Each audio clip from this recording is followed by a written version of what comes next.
du Père et du Fils et du Saint-Esprit. Amen. Viens en nous, Esprit Créateur, visite les âmes de tes fidèles, emplis la grâce dans le cœur que tu as créé. Ô Seigneur, envoie ton Esprit, tout sera créé et tu renouvelleras la face de la terre. Bien-aimés dans le Christ, nous sommes aujourd'hui mardi 19 juillet et la parole de Dieu qui nous est proposée est extraite de l'évangile de Matthieu chapitre 12, versets 46 à 50. Et nous lisons. En ce temps-là, comme Jésus parlait encore aux foules, voici que sa mère et ses frères se tenaient au dehors, cherchant à lui parler. Quelqu'un lui dit, ta mère et tes frères sont là dehors, qui cherchent à te parler. Jésus lui répondit, qui est ma mère, qui est mon frère, et qui sont mes frères? Puis, étendant la main vers les disciples, il dit, voici ma mère, voici mes frères. Car celui qui fait la volonté de mon Père qui est aux cieux, celui-là est pour moi un frère, une sœur, une mère. Acclamons la parole de Dieu. Louange à toi, Seigneur Jésus-Christ. Bien-aimés dans le Christ, nous sommes au cœur de ce sermon de la mission de Matthieu. Et il nous montre que pour que la mission puisse être accueillie, l'attitude de famille, église-famille est une attitude fondamentale. Ceux qui cherchent Jésus-Christ, ce sont ses frères et puis ses sœurs, sa mère. En fait, dans la culture juive, nous savons tous que les cousins et tous les membres de la famille, certains qui sont appelés aussi frères et sœurs. Et c'est pour cela qu'on utilise le terme ici. Beaucoup s'appuient sur ces versets pour dire que la Vierge Marie a eu d'autres enfants et tout cela. Bien, aujourd'hui, nous n'allons pas aborder cet aspect. Mais surtout, vous découvrir comment pour Jésus il est important d'appartenir à cette famille. C'est-à-dire, ce qui fait le nœud, ce qui fait l'élément important pour appartenir à cette famille, c'est tout simplement accomplir la parole de Dieu.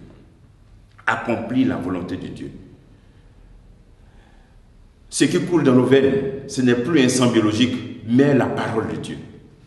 Accomplir la volonté de Dieu. Parce que lui-même, il a dit qu'il est venu pour accomplir cette parole-là, et non pour l'abolir. Donc la nouvelle famille que Jésus veut créer, cette nouvelle famille est fondée sur la volonté de Dieu.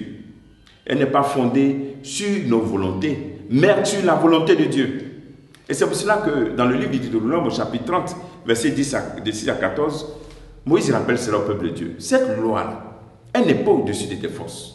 Parce que souvent on se dit, mais ce que Dieu nous demande, c'est trop fort, pardonner, c'est dur, vivre la chasteté, c'est compliqué, c'est dur, bien être, voilà. Donc on donne l'impression qu'appartenir à cette famille, c'est différent d'accomplir cette volonté.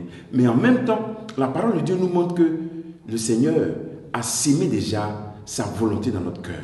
C'est-à-dire que cette parole, cette volonté divine n'est pas au-dessus de nous. Elle n'est pas au-dessus de nous, ni loin de nous. Elle est en nous, dans notre cœur. Deutéronome chapitre 30, verset 10 à 14.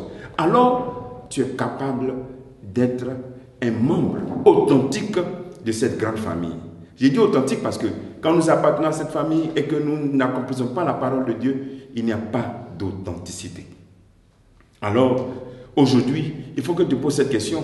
Suis-je vraiment un frère, une sœur, une mère pour Jésus? Est-ce que la parole de Dieu est le sens de ma vie? Est-ce que je la lis régulièrement? Est-ce que je la médite constamment? Est-ce que je crois et je suis convaincu que je suis capable d'appliquer tout ce que le Seigneur me demande? Est-ce que je pense que cette parole-là, elle n'est pas au-dessus de mes forces et que par l'Esprit Saint que le Seigneur me donne, je suis capable de l'appliquer? Retire-toi aujourd'hui et puis pose-toi cette question.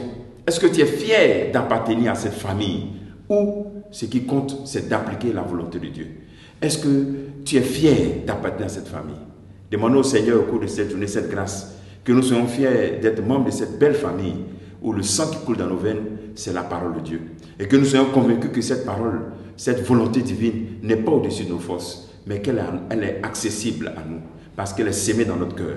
Et que nous puissions, avec un zèle, reprendre la route et dire, oui, je peux faire la volonté de Dieu. Cette volonté de Dieu, j'en suis capable de l'appliquer.